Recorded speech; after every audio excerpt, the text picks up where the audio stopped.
All right, we're going to get started this morning by singing about how great our God is and how great His love is for us.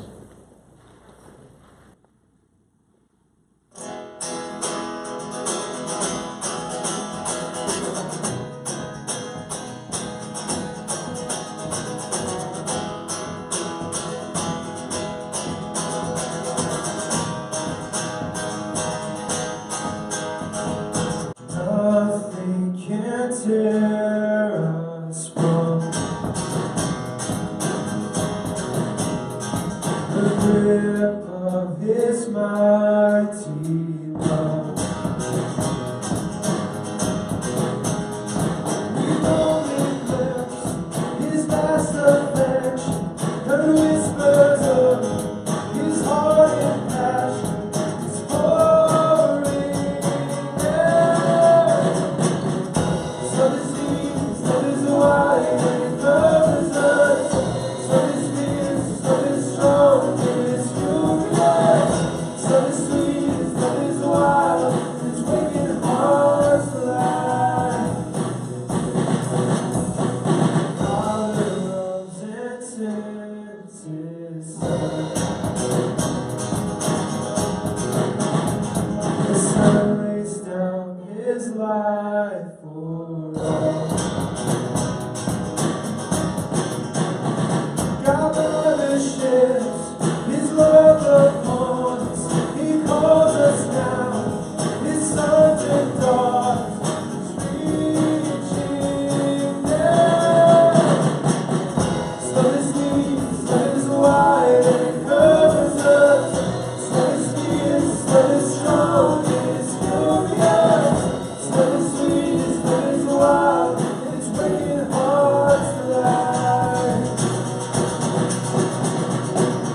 His love is deep, His love is wide, and it covers us. His love is fierce, His love is strong, and it's furious. His love is sweet, His love is wild, and it's waking hearts alive.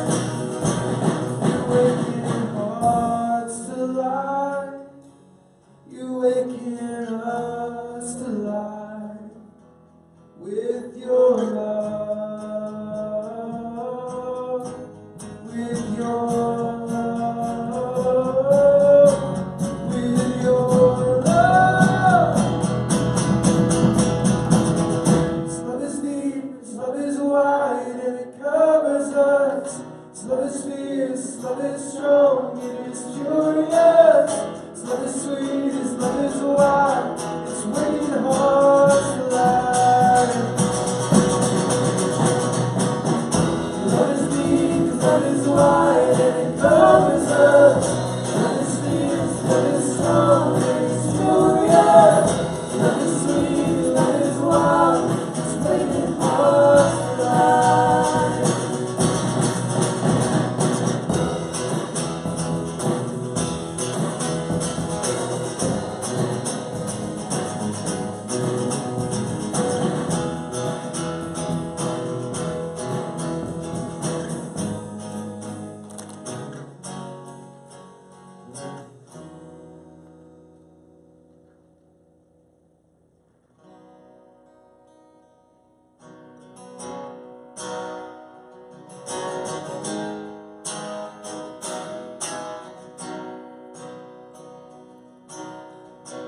Promise maker, promise keeper, you finish what you began.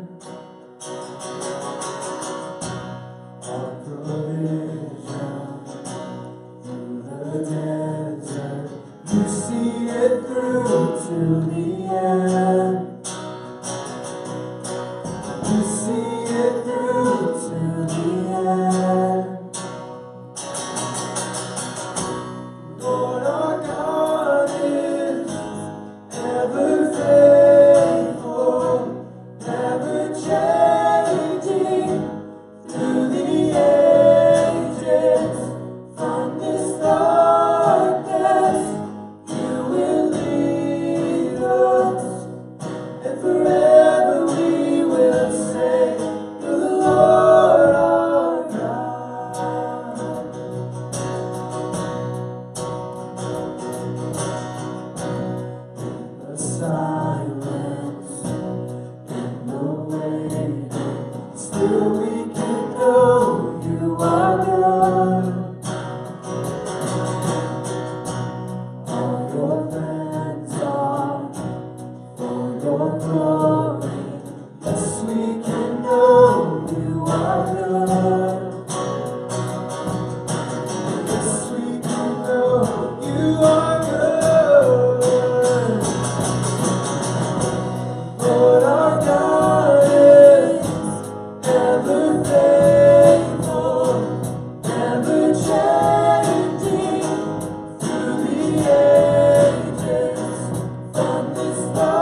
give life. You are love.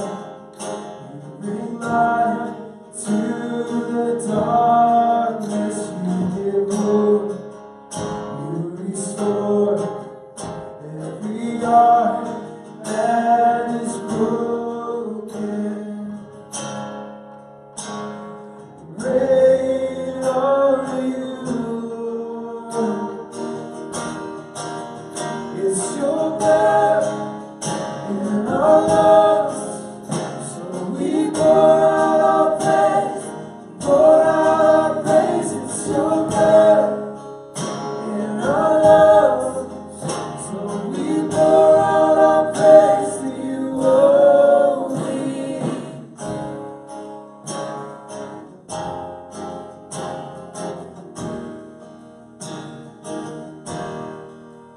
You give life. You are love, you bring light to the darkness. You give hope, you restore every heart that is broken. Great are you, Lord. It's your breath in our lives, so we pour out our praise, pour out our praise. It's your breath in our lives, so we pour out our praise to you only.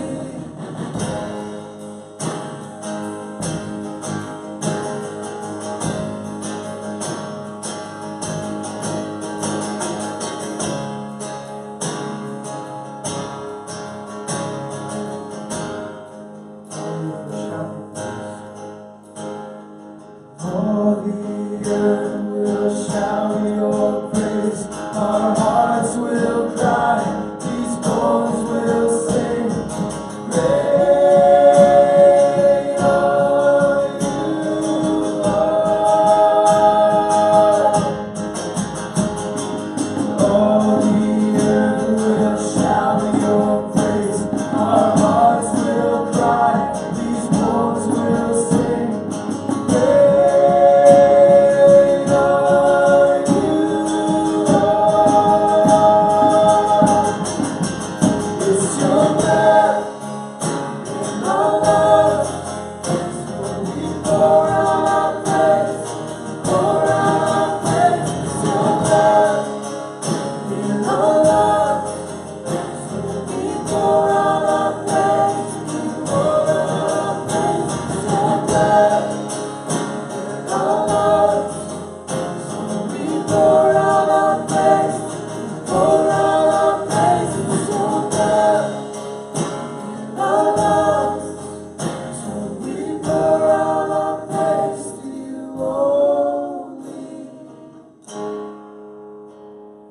Great are you, Lord.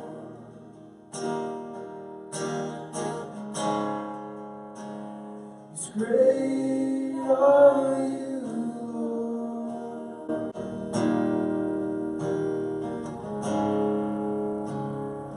Great are you, Lord.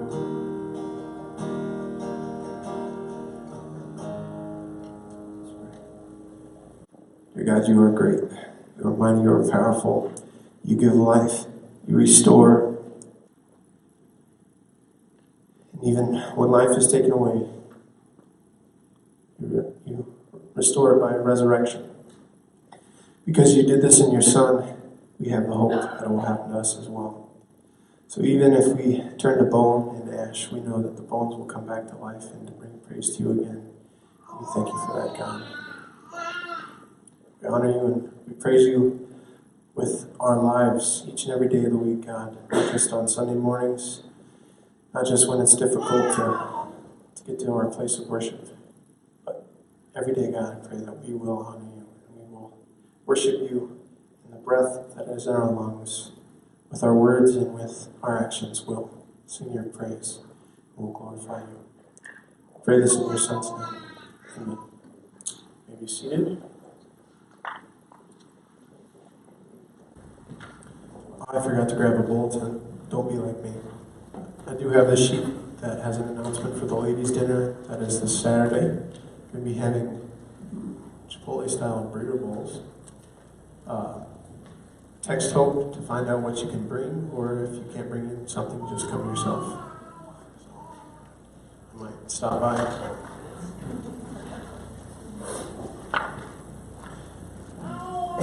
Is there anything else? Said I forgot a bulletin. No? Okay. If you need to, you can look on the back of your bulletin to see what the announcements are, if they were missed by me. All right. At this time, we will have our Russia Fund offering. Missing a lot of our young ones today.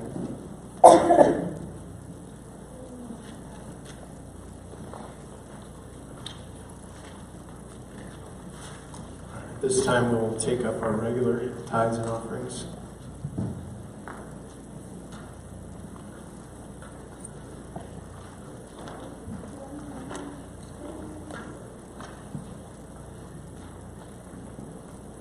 Let's pray. Dear God, we thank you that despite the snow from last night and this morning, we are able to be here this morning to worship and honor you. And I'm thankful that at this time we're able to give back from the abundance that you've given to us. And I thank you for everything that we have, and I pray that we will not take it for granted, that we will not abuse it, that we will not turn it into a replacement for you, but that we will transform it into a opportunity, a means to further your kingdom. I pray that this morning, as we are here this morning, we will bring worship to you, that our hearts and our minds are in the right place, that we're focused on you, that we're focused on your Son and the kingdom that he will usher in, and the hope that we have in the resurrection of those who have fallen asleep. I pray this in Jesus' name. Amen.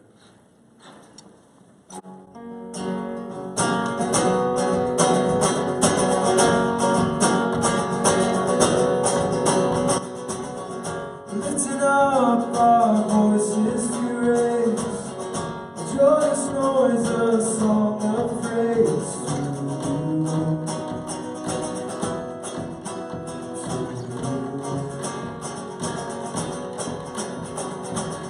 Shouting out your holy name, we're giving you our hearts today.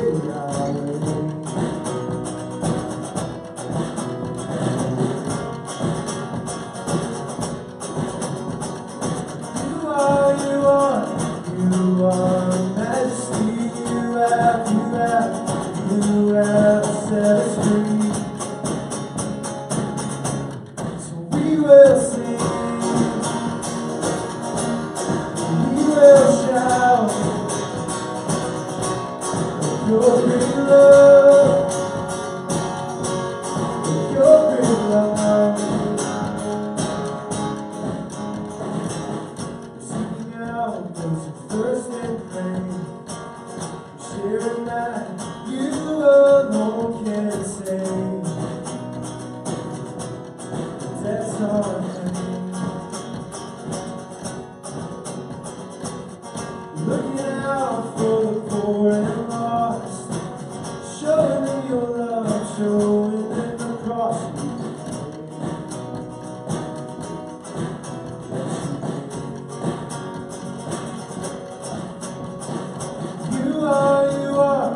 You are merciful, you have made us whole. So we will sing, we will shout of your great love, your great love. We will show, we will share your great love.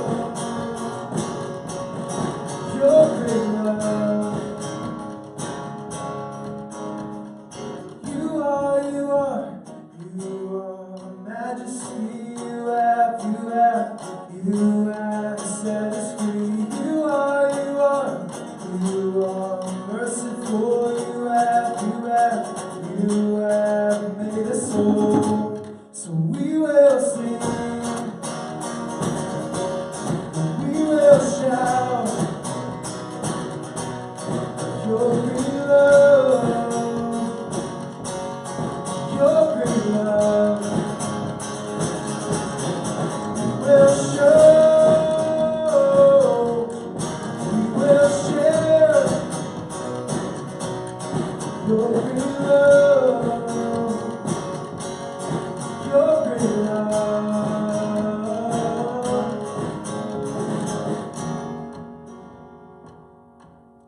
That great love that we're supposed to share is a love that defends us. So let's stand and sing, your love defends me.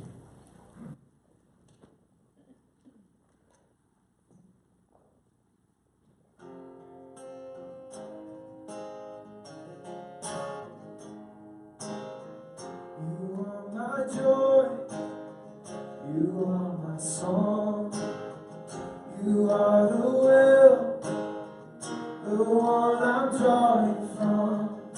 You are my refuge, my whole life long. Where else would I go? Surely my God is the strength of my soul. Your love defends me, your love defends me. And when I feel like I'm all alone, your love defends me, your love defends me.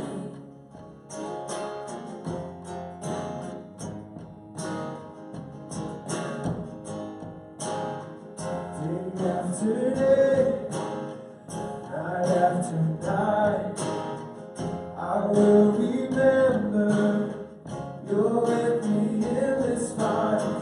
Although the battle, it rages on, the war is already won. I know the war is already won. Surely my God is the strength of my soul. Your love defends me, your love defends me. And when I feel like I'm all alone, your love defends me, your love defends me. We sing hallelujah, you're my portion, my salvation. Hallelujah, surely my God is the strength of my soul. Your love defends me, your love defends me. And when I feel like I'm all alone, your love defends me, your love defends me. Surely my God is the strength of my soul. Your love defends me, your love defends me. And when I feel like I'm all alone, your love defends me, your love defends me. We sing hallelujah, you're my portion, my salvation. Hallelujah, you're my portion, my salvation. Hallelujah, you're my portion, my salvation. Good morning. Good morning. Let's open up with a word of prayer. Father, I thank you for this day. I thank you that despite the unfavorable weather, that we we still have a number of people here, that we at least meet the quorum of 2. So thankful that we can still gather here together despite all those nasty things that sometimes come up. Speaking of nasty things, I pray that you would help me to keep my voice, and that you would bless us this morning as we look at your word, and that we would look at its importance and look at and some things concerning what we're like and what our hope is. I thank you for things that we sometimes take for granted, like sleep. When losing an hour, sometimes that's a detriment to us, but I thank you that we could still be here, still be alert. In your son Jesus' name I pray. Amen. So maybe I'm not super alert. I always hate it when you're ready to do something and then the night before you start losing your voice. Like going to be next week when I'm not preaching. But nevertheless, I will speak as long as I can. Not as long as I can. So, we're in the 4th week of our Theological Musings. We're going to be talking a little bit about the nature of man and death. But I also wanted to take a little bit of time and just think about why we're talking about doctrine. So, why study doctrine? Well, I think the first thing is that truth is important. I don't think anybody here would disagree with that. So it's not that we're saved by our knowledge, but that doesn't mean that we shouldn't pursue knowledge and understanding. Ephesians chapter 2, verse 8 says, For by grace you have been saved through faith, and that not of yourselves, it is a gift of God. So we're saved by grace, but it says saved by grace through faith. So that has an element of belief. You need to have some understanding of what grace means and what does it mean to be saved by grace. Because that grace comes through Jesus and God sending his Son to be our Savior. The other thing I believe strongly is if you believe a little lie, then it'll become easier to believe and accept bigger lies. It can snowball. So you start, this one little untruth is okay, but then that can lead into believing other things that might not be true. Paul writes about this in 2 Timothy chapter 2, verse 15. He says, Be diligent to present yourselves approved to God as a workman who does not need to be ashamed, accurately handling the word of truth. So again, we're not saved by our knowledge of Scripture, but our knowledge of Scripture will help us to encounter and defeat lies that we encounter in the world, or even lies that might crop up in church sometimes. Paul says in Colossians chapter 2, verse 8, See to it that no one takes you captive through philosophy and empty deception, according to the tradition of men, according to the elementary principles of the world, rather than according to Christ.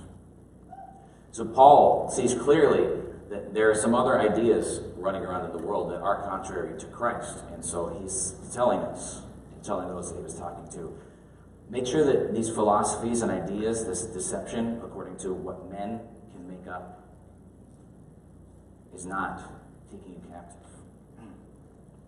And then finally we get into Acts 17, verse 18.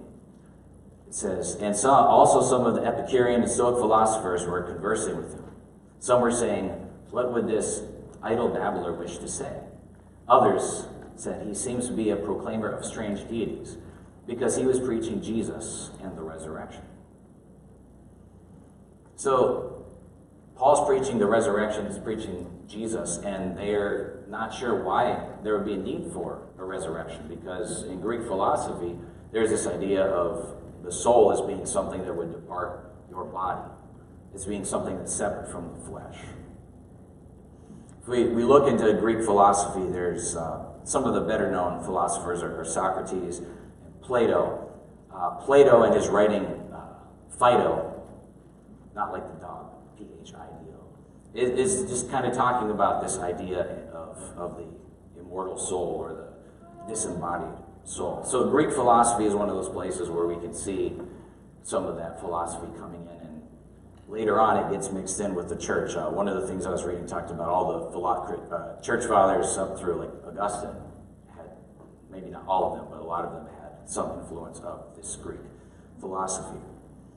Some other philosophies, not Greek philosophies, that might come to mind would be this idea of reincarnation. So you have, in Hindu religion, they have this idea of reincarnation, maybe some of the other Eastern religions. I don't remember what class it was, but somebody brought up that it was a very large number of Catholics, absurdly large number of Catholics, I should say, not the majority of them necessarily, but believed in some form of reincarnation, which doesn't come up in Scripture, so it's very amusing to me that that is something that people believe. So, why do these ideas get planted in our heads? I mean, there's not a ton of Greek philosophy going on right now, I don't think. But there's a couple of movies that I remember seeing as a kid, and my parents never taught me any of this idea of the soul being separate from the body. But there was a movie that came out probably around 1993 called All Dogs Go to Heaven. So it's this idea that these dogs are dying and then they're going on to this afterlife, this other world, and they're going on to do whatever it is that you do then. But clearly there's something that's taking place right after death. Another one is the movie Fluke. I don't know if anybody's seen that, but it's this idea of this man, he dies, and he comes back as a puppy. Kind of a crazy premise, but then he ends up being adopted by his family, son and wife, and very convoluted thing. But you can see where some of these ideas might be planted in your mind. And then if you hear in church about some of these things that could possibly influence you. And then there's Casper, the Friendly Ghost. That movie came out, and we had this talk about unfinished business. And so these souls couldn't go on to what their next place was until they dealt with this unfinished business. So the types of philosophy are out there in the entertainment that we watch. There's a current show called The Good Place. I've not watched it. I know a few people have watched it. But again, just taking that idea of after death, so you're going someplace else immediately following that, potentially interacting with the world as it still is. So if we want to understand why these things are inaccurate, scripturally speaking, we want to say, what is a soul? So in Scripture, I don't see any ideas about a disembodied soul. If we look at the Hebrew words for soul, it is nephesh. If we look at Genesis chapter 2, verse 7, we looked at this last week also. It said, "The Lord God formed man of the dust of the ground and breathed into his nostrils the breath of life, and the man became a living being." So living being, that's the Hebrew word nephesh, and that is the same, or not the same, but the equivalent to the Greek of suki. So soul. So to get a soul, you have the breath of life and the body, the dust of the ground, and those two things put together create life. It doesn't say that God implanted a pre-existent entity into flesh, but when he breathed that breath of life into Adam's nostrils, he became a living being. Another interesting verse is Matthew chapter 10, verse 28.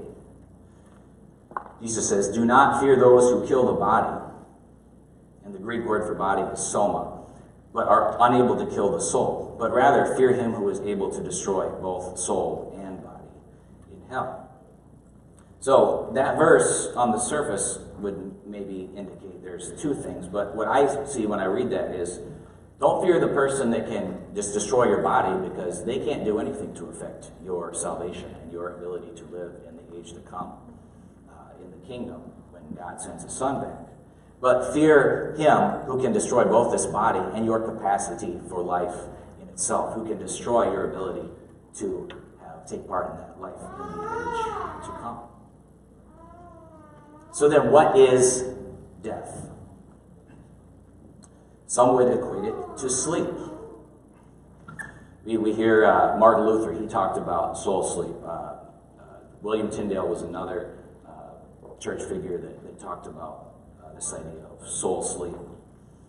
So when it says, and it's something that's probably caused some difficulty, was the King James Version, when it was written, they translated multiple words as hell, but they didn't all mean the same thing. So the Hebrew word Sheol means grave. The Greek word Hades also gives us that idea of the grave. The problem with the Greek then is then you have Greek philosophy behind this idea of Hades, and so then you maybe think of this idea of the Greek underworld. But the Bible wasn't written with the Greek mindset, it was written with Hebrew. So if we take that Sheol, the grave, when Jonah was in the belly of the whale, it's referred to as Sheol. He was underneath the surface. So those two words were translated hell in the King James, but also the word Gehenna, which when Jesus uses it, he uses that in terms of seemingly the lake of fire, of destruction.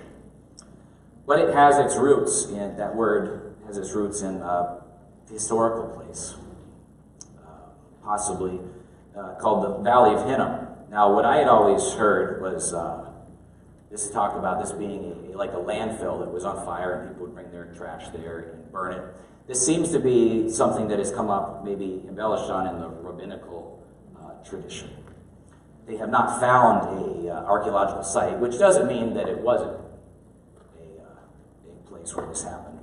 But some other writers think that this is possibly the place where there was some child sacrifice going on at one point. And so you get that idea then of the torture and torment there. Then there's one other verse, or one other word, I should say, in the Bible that is translated as hell, which is Tartarus. 2 Peter chapter 2, verse 4 says, "For if God did not spare angels when they sinned, but cast them into hell and committed them to pits of darkness, reserved for judgment." So this word only occurs, I believe, this one time. But it's talking about this place where these angels that sinned were put. So sometimes when words are translated as the same thing, even though they have different meanings, that can confuse the issue a little bit. Let's look at Daniel chapter 12, verse 2. It says, "Many of those who sleep in the dust of the ground will awake, these to everlasting life, but the others to disgrace and everlasting contempt." So we get this idea here when we look at this, that those that are dead are in the ground. They're asleep. They're not alert. There's another verse, and I can't remember it off the top of my head, it says, "The dead know nothing." So it's talking about that idea of sleep. Those that are dead, they are asleep. They've returned to dust in the ground. But when they're raised from the dead, they will be given life again when God raises them. And then in 1 Thessalonians chapter 4, verses 13 to 16, it says, "But we do not want you to be uninformed, brethren, about those who are asleep, so that you will not grieve as the rest who have no hope. For if we believe that Jesus died and rose again, even so, God will bring him those who have fallen asleep in Jesus. For this we say to you by the word of the Lord, that we who are alive and remain until the coming of the Lord will not precede those who have fallen asleep. For the Lord himself will descend from heaven with a shout, with the voice of the archangel, and with the trumpet of God, and the dead in Christ will rise first." So I think there's one idea out there that, maybe the patriarchs in the Old Testament, they were in the ground, but then when Jesus came and when he was raised from the dead, then they were able to go to heaven. But we see this when Paul is talking here. It says the dead in Christ will rise first. So that kind of shoots that idea down. Because even those that are dead in Christ, still, they are resting in the ground. They're asleep in the ground, waiting the resurrection. So we see that hell is the grave, but it also then is talking about that fiery judgment at the end. But Daniel is talking about, when we go back to Daniel 12, it talks about that everlasting contempt. So when we're talking about things, terms like eternal damnation or that burning fire, when he's saying everlasting contempt, I think that's talking more about the finality of punishment. He's not talking about the duration of that punishment. So, do we float off into the sky? I don't think that is the case. What is the point of the resurrection of the dead if everybody has already gone to be with God? That's one of those logical things that you would have to jump through many loopholes to establish that as a point of view, in my opinion. So we had that popular book series, Left Behind. So it was this idea that all these Christians at the time, they were raised up, they were raptured, they were in heaven. when we look at that verse about the rapture, that's talking, I can't remember where it is off the top of my head. I can post that in the comments on the video on Facebook. But this idea of being caught up. So there's this idea that those that are in the ground will be raised to meet Jesus, and that's where they congregate, they prepare, and then they come back. We come back and start establishing the kingdom on earth. The verse that I always come back to when, in terms of thinking about the kingdom being on earth is Isaiah chapter 45, verse 18. And I've brought this up before. It says, "For thus says the Lord who created the heavens. He is the God who formed the earth and made it. He established it and did not create it a waste place." Literally translated, I did not create it in vain. He did not create it in vain, but formed it to be inhabited. So God's plan for the world is the kingdom. God's plan for the world is for the humans that believe in his Son, that are part of his plan for the kingdom, will reign on earth forever. So the kingdom of God is the culmination of God's plan for humans, for people on the earth. Because he didn't create this rock for us to abandon. It's got a purpose, and that purpose comes in God's kingdom. So, I don't want you to just take my word for it. Study it. When I present for a sermon, I want to communicate as clearly as I can, but I can't necessarily hit every single little thing because clearly we don't have time. But also, when we're trying to discern and trying to deal with Scripture, it's something that we always need to be actively doing. It's not, somebody said this, take it at face value. So don't just take my word for it. Study it. And I think it's important because I'm going to do my best to present the most accurate thing through prayer, through reading Scripture that I can find. But I'm human. I can make mistakes. I can misspeak. So if you hear me say something that doesn't sound quite right, ask me about it. And say, oh, no, I didn't mean to say that. Or maybe I read something wrong somewhere. But study it. Take it to heart. Run with it. Don't take understanding for granted. And don't trivialize it. Sometimes I think it's easy to be like, well, it's good enough. We should never have that mindset when we're studying the Scriptures. My understanding is good enough. We should always be wanting to have God reveal more and more to us and show us the truth. Because we can be completely convinced of something, but that doesn't make it right. We see people throughout the world that are convinced that things are right. We think they're wrong from a biblical perspective. So getting back to that, I think this is one of those things, our understanding of our nature and what happens when we die. It's one of those things that might be easy to accept an untruth there, and then that can get the ball rolling on maybe accepting other things that are not accurate. Because of all of the doctrines and things that we believe about Scripture, I think this is one of the ones that is most twisted by just some of the things that we see in culture and entertainment. So we want to always be studying to understand the truth. Going back, and we'll close with this verse again. 2 Timothy 2:15. Be diligent to present yourselves approved to God as a workman who does not need to be ashamed, accurately handling the word of truth. We have hope for resurrection only because death was arrested with Christ made the sacrifice on the cross. So let's stand and sing about that.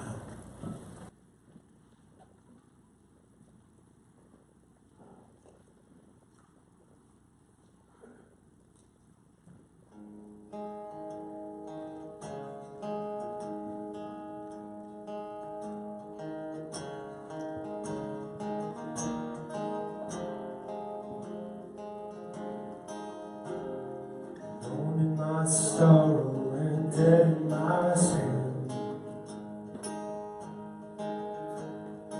lost without hope with no place to begin. God made a way to let mercy come in. When death was arrested,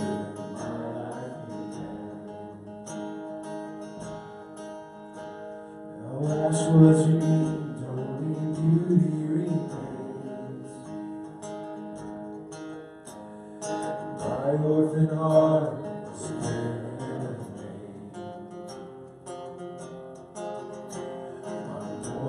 grew quiet, my feet rose to dance. When death was arrested, my life began. Oh, your grace so free washes over me. You have made me new, now life begins with you. It's your endless love pouring down on us. You have made us new, now life begins with you. Release from my chains, I'm a prisoner no more. My shame was a ransom.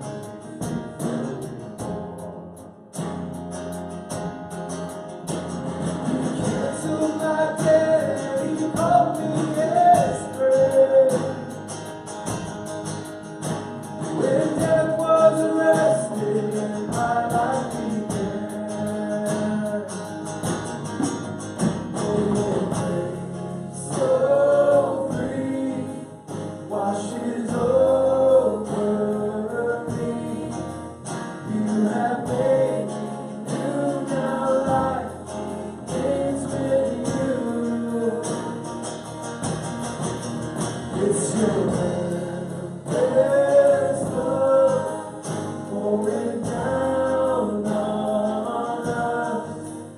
You have made us new, now life begins with you. Spirit is sprayed on a criminal's cross. Darkness rejoiced as though heaven had lost. Then Jesus arose with our freedom in hand. That's when death was arrested and my life began. That's when death was arrested and my life began. Oh, your grace so free washes over me. You have made me new, now life begins with you. It's your endless love pouring down on us. You have made us new, now life begins with you. Oh, we're free, free, forever we're free. Come join the song of all of your tears. We're free, free, forever amen. When death was arrested and my life began. We're free, free, forever we're free. Come join the song of all of your tears. We're free, free, forever amen. When death was arrested and my life began. That's when death was arrested, my life began. That's when death was arrested, my life began.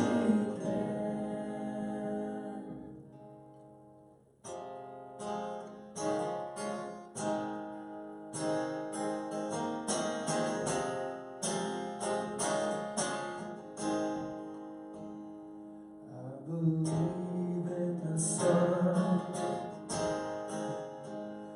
I believe in the risen one. I believe I overcome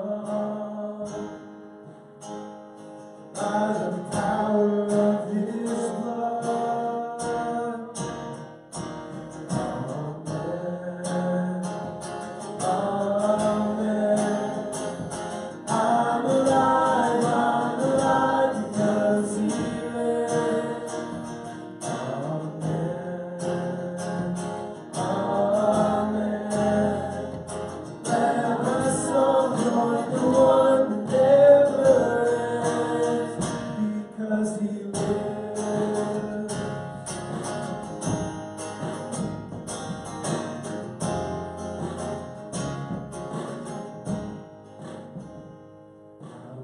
dead in the grave. I was covered in sin and shame. I heard mercy call my name.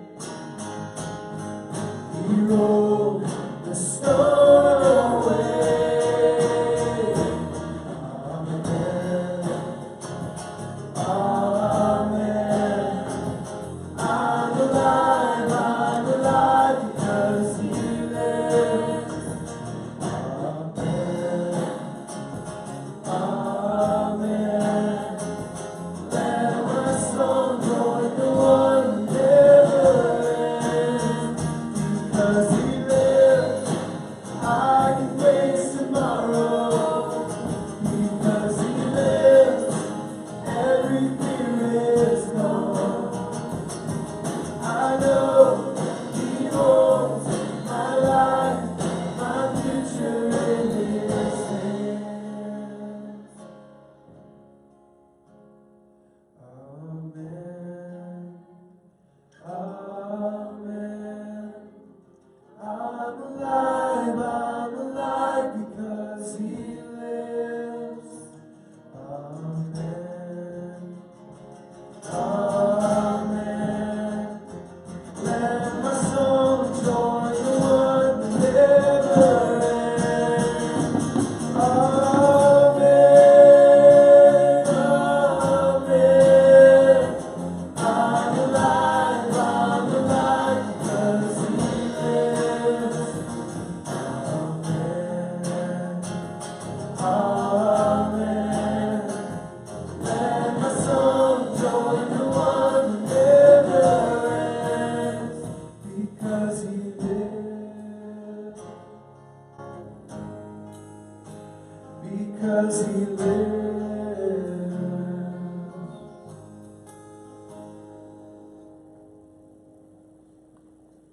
Let's pray. Father, I thank you for that resurrection that we hope that we have. Thank you for your plan for the kingdom, for all that we have to look forward to. Father, I ask that you would continue to keep us firmly invested in our faith and always wanting to make sure that we're on the right track. Never being content with where we're at, but always wanting to grow deeper in knowledge of you and your scripture. Father, I ask that you would keep us all safe as we depart from here and until we meet again. In your Son, Jesus' name, I pray.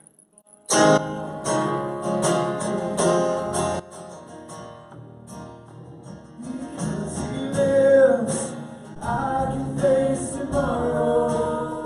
Because He lives, every fear is gone. I know He holds my life, my future in His hands. Amen. Amen. I'm alive because He lives. Amen. Amen. Let my soul join the one who never ends. Because He lives. Because He lives.